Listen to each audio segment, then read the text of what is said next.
এই যে রাস্তাটা দেখতে পাচ্ছেন এটি সোজা চলে যাচ্ছে আপনার ঘোলা বাস স্ট্যান্ড এবং এদিক দিয়ে যে রাস্তাটা দেখতে পাচ্ছেন এটি চলে যাচ্ছে আগরপাড়া। নমস্কার, এবি রিয়েল এস্টেটে আপনাদের স্বাগত জানাই। আজ আপনাদের জন্য নিয়ে এসেছি ঘোলা হাই স্কুলের সন্নিকট সম্পূর্ণ হিন্দু ও শিক্ষিত এলাকায় একটি ১৫ কাঠা জমির ওপরে দেড়তলা বাড়ি। ওই যে গোলাপি বাড়িটি দেখতে পাচ্ছেন ওটি আজকে আপনাদের দেখাবো। তার আগে সামনের রাস্তাটা দেখিয়ে দিলাম। বাড়ির সামনের ছোট 4 চাকা আসবে না, কারণ বাড়ির সামনের রাস্তাটা দেখতে পাচ্ছেন 6 থেকে 8 ফুটের আছে। এই বাড়িটির চারপাশের ছাদটা যেটা আছে এবং বাউন্ডারি ওয়ালটা আপনাদের আগে দেখিয়ে নিই, তারপরে বাড়ির ভেতরে যাব। ওপাশের ছাদটা দেখিয়ে নিই চলুন। তার আগে দেখতে পাচ্ছেন এখানে একটি ছোট্ট তুলসী মঞ্চ করা আছে। চলুন ওপাশের ছাদটা দেখে নিই। আর যে ছাদটা দেওয়া আছে সম্পূর্ণটাই সিমেন্ট করা আছে। ওপর দিয়েও আপনাদের দেখাবো, তখনও আপনারা ভালো করে দেখতে পাবেন। এবং বাউন্ডারি ওয়াল দিয়ে পুরো বাড়িটা ঘেরা আছে। এই হচ্ছে মেন গেট। এখান থেকে প্রবেশ করে আপনারা পেয়ে যাচ্ছেন একটি ছোট বারান্দা মতন, যেখানে আপনারা চাইলে আপনাদের 2 হুইলার রাখতে পারেন। এবার ভেতরে প্রবেশ করে বাঁ হাতে পাবেন সিঁড়ি, যা উপরে চলে যাচ্ছে। পরে আমরা যাব, তার আগে নিচটা দেখে নিই। এই হচ্ছে আপনার ডাইনিং কাম ড্রয়িং। সামনে দেখতে পাচ্ছেন রান্নাঘর আর একটি বেডরুম, পরে যাব সেখানে। তার আগে ফার্স্ট বেডরুম যেটা আছে সেটা আগে একটু দেখে আসি। ভেতরটা দেখতে পাচ্ছেন রং করা আছে এবং উপরে একটি লফট দেখতে পাবেন। এই যে দেখুন লফট, প্রত্যেকটা ঘরে লফট করা আছে। যখন যাব আপনারা দেখতে পাবেন, দেখে নিন। এই ঘরটাও যথেষ্ট বড়, এটা সেকেন্ড বেডরুম। এই ঘরটাও যথেষ্ট বড়, এখানেও একটি লফট আছে। এটার সাথে একটি অ্যাটাচ টয়লেট আছে।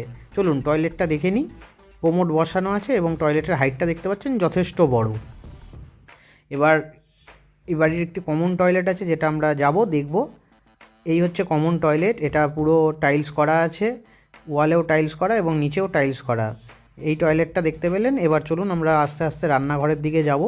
রান্নাঘরটা সম্পূর্ণ ক্যাবিনেট করা এবং আপনার গ্রানাইট দিয়ে স্ল্যাব করা আছে। এই হচ্ছে থার্ড বেডরুম।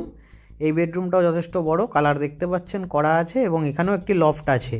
এর উপরে আরেকটি ছোট ঘর আছে, যেটি আপনারা চাইলে অফিস রুম বা স্টাডি রুম হিসাবে ইউজ করতে পারেন। চলুন এবার আমরা ওই ঘরটার দিকে দেখে আসি। এই হচ্ছে সিঁড়ি দিয়ে ওপরে উঠতে গেলে একটা লফট দেখতে পেলেন। এই হচ্ছে সেই ঘরটির একটু সাইজটা ছোট।